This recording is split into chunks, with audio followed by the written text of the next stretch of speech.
Ang ganda ng araw ngayon ah. Ang ganda ng araw oh.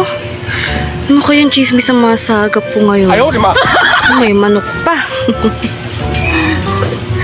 Ay, ang ganda ng araw talaga. Kailangan ko kaya ng chismis ngayon. Uy! Kapatid! Ano ba? Nagtatalo nga kami ni Annalyn.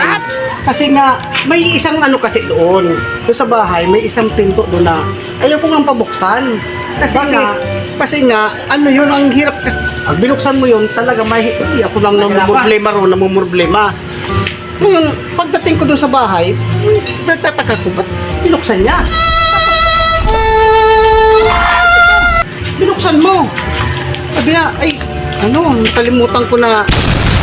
nakalimutan niya raw na yung bilin ko na wag nang buksan. Kaya ang mangyari nito, at nabuksan niya yun, bibili ako ng pala. So nice. Kasi nung pagbukas niya, yung mga bariya na tig-piso, 5, 10, 20, lahat yan nagrasay talaga. Kaya bibili ako ng pala.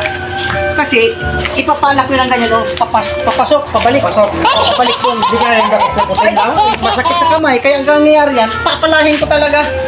Yung yung mga pera na yun. Dapat kasi pinaskilan mo sa pinto na bawal buksan. So nice. Ayun nga dapat di ba, pag nakabili ako ng kandado uli, lalagyan ko na bawal buksan ang pinto. Kasi pag ganyan, nahirapan ka magsara na kung yun ang madaling araw binuksan ito. Binuksan mo. Kaya yun, mabili muna ako ng pala para palahin ko yun. Patala ako. Sige.